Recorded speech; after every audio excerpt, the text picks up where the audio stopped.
Alex Jones is back on X. Over the weekend, Elon Musk unbanned Alex Jones on X. That was the right move.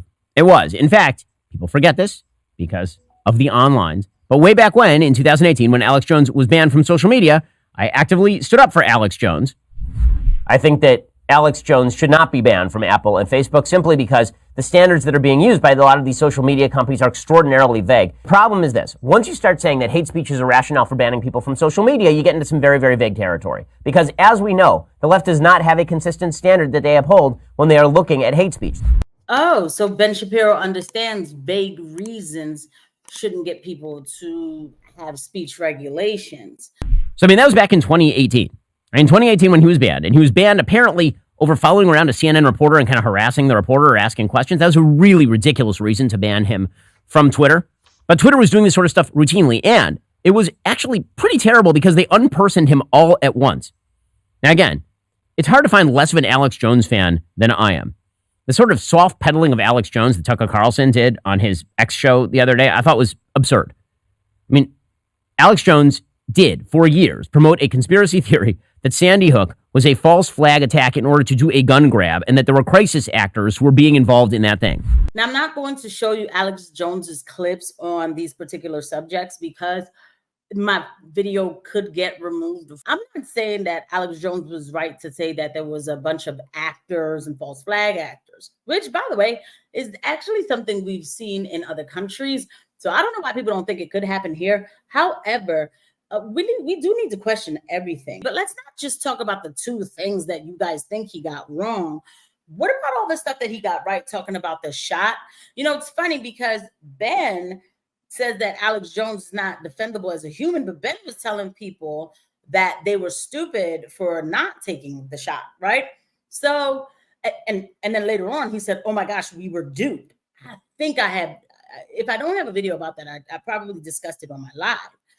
So you get things wrong too, right, Ben? You do. This is the kind of stuff Alex Jones does routinely. The attempt to turn him into a voice of reason is contra to what Alex Jones himself has said in his Sandy Hook lawsuit. He literally said, I act a part when I am on my show, and I say things I do not think are true on my show in order to act that part. That was his defense. Okay, so this is not a defense of Alex Jones as a human being because, frankly, I don't think Alex Jones is totally worth defending as a human being. But I also don't think that everybody that I agree with, that's the standard for being on X. I don't think that's the standard for being on social media. Hell, I've argued that people I think are a lot worse than Alex Jones should be allowed to be on social media.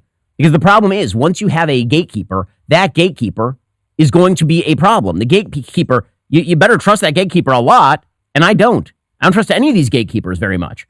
And so I'd rather have a platform like X with Alex Jones on it and other ridiculous human beings like Suleiman Ahmed, who's a liar with regard to, for example, the Israel-Gaza conflict. Okay, yes, let's go. So let me tell you about the person he's talking about. His name is Suleiman Ahmed, who's been on Twitter for a long time. He holds some huge spaces, and he's done definitely more than that. He's not just a Twitter personality. Yeah, so he's the author, investigative journalist, MA philosophy, PGCE mathematics, LLB law. Ben is mad because on Suleiman Spaces, we debunk the lies. In all sides of war, there's war propaganda. Like, we know that, right? The minute they went in and started ending civilians, then yeah, we can point everything to Hamas. But the problem is that while it's easy to point everything to Hamas, everything isn't Hamas. Let's just say this.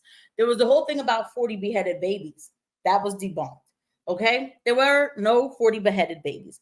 There was something about a baked baby. That was debunked. The thing is, the truth falls where it lands, okay? This does not mean that Hamas is all of a sudden so great. Suleiman called out Ben Shapiro for a debate, and we already know it's not going to happen because Ben Shapiro does not debate adults who can bring their facts in a clear and concise manner with confidence, okay? This is why he runs from Norman Finkelstein, and now he'll run from Suleiman Ahmed. But for all of this, what Ben is saying about, he doesn't trust the gatekeepers and everything, but what is this new thing that I saw he was promoting called Palantir?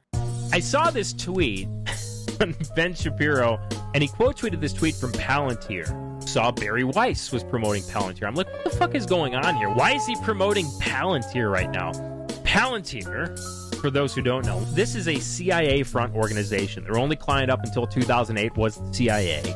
They got started with funding from the CIA's venture capital firm In-Q-Tel. They have developed software that was responsible for tracking people, gathering all of the health data basically around the world during COVID.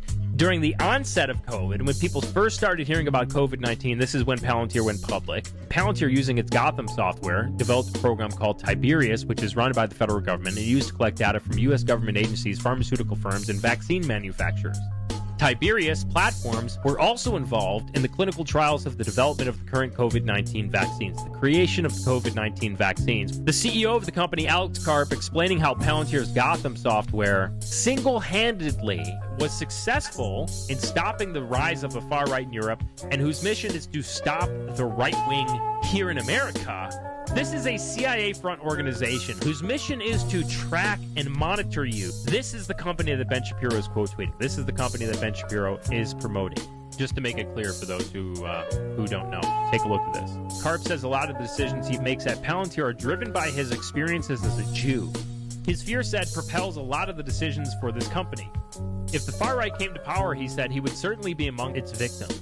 You make a list and I will show you who they get first. It's me. There's not a box I don't check. You know, Ben Shapiro, Barry Weiss, Gad Thad, Bill Ackman, Peter Thiel's involved in this as well. You know, they're all promoting these like CIA front organizations. They're all promoting all these different groups that hate conservatives, hate America, hate Christianity, all because why? They're fighting back against anti-Semitism. This is a little bit of a breakdown about it from Vincent James, someone who I follow on Twitter. I suggest everybody else give him a follow as well. I don't like surveillance. You know, between this and the heat map, you know, how far does it go? This is the whole network for this situation. This is why I say abolish all of these terms. And I'm never going to stop saying that. I'll see you guys at the next video. Bye.